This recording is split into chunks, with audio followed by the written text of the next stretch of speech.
Aalis na po ako. Oh, hindi ka ba nakakain? Hindi na po, late na po kasi ako eh.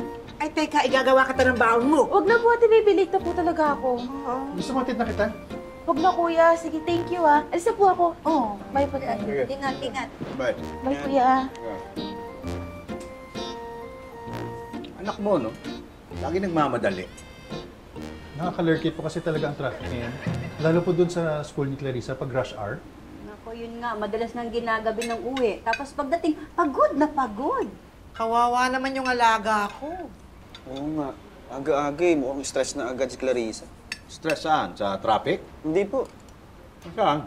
Hindi nakakain to eh.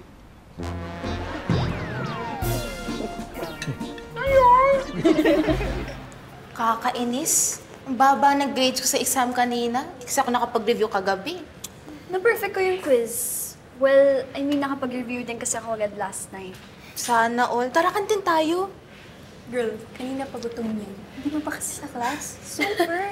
Kasi nga, hindi nga ako nakapag-breakfast kanina. Maaga ko umalis ng bahay para hindi ako matraffic. Ako rin eh. Mainis kasi yung traffic. Super!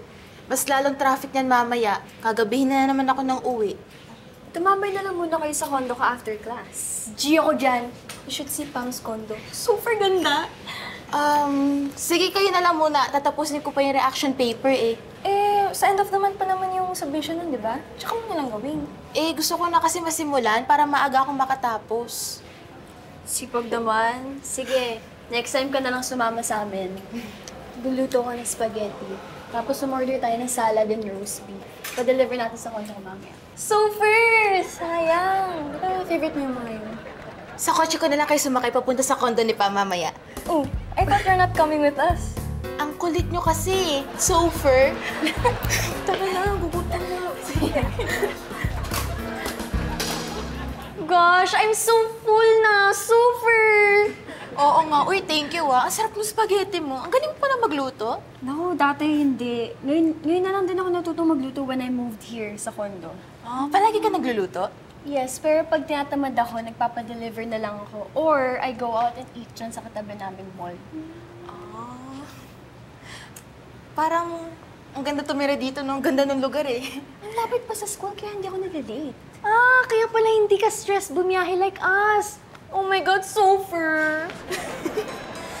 Ay, excuse me lang ah. Wait lang.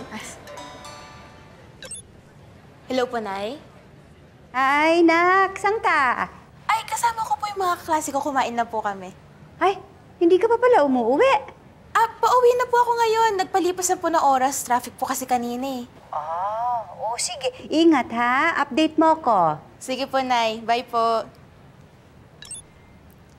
Clarissa, sabi ni Pa, may mga available units pa daw dito sa condo niya. Talaga? Yeah, meron for sale, meron for rent. Alam mo, inisip ko nga kulitin yung parents ko kasi gusto ko na rin mag-condo. Bakit hindi kayo mag-share ni Pam? Hindi pwede. May times kasi na yung ate ko nag-stay sa akin. Tanungin mo kaya yung parents mo, baka payagan ka rin mag-condo? Naku, malabo yata yun. Malay mo, sabihin mo ikaw yung pinakamalayang bahay, tas ikaw rin yung pinaka-haggard sa school. Grabe siya, oh. I mean, pag pinayagan si Macy ng parents yan, di ba pwede kayong dalawang magka-share? Oh my gosh, no palang, I'm so excited na! Super! Getting all your Kapuso shows has never been this affordable. Subscribe to the GMA Pinoy Pack on YouTube TV for only $14.99 a month. Watch GMA Pinoy TV, GMA Live TV, and GMA News TV anytime, anywhere. Matawa mo saya!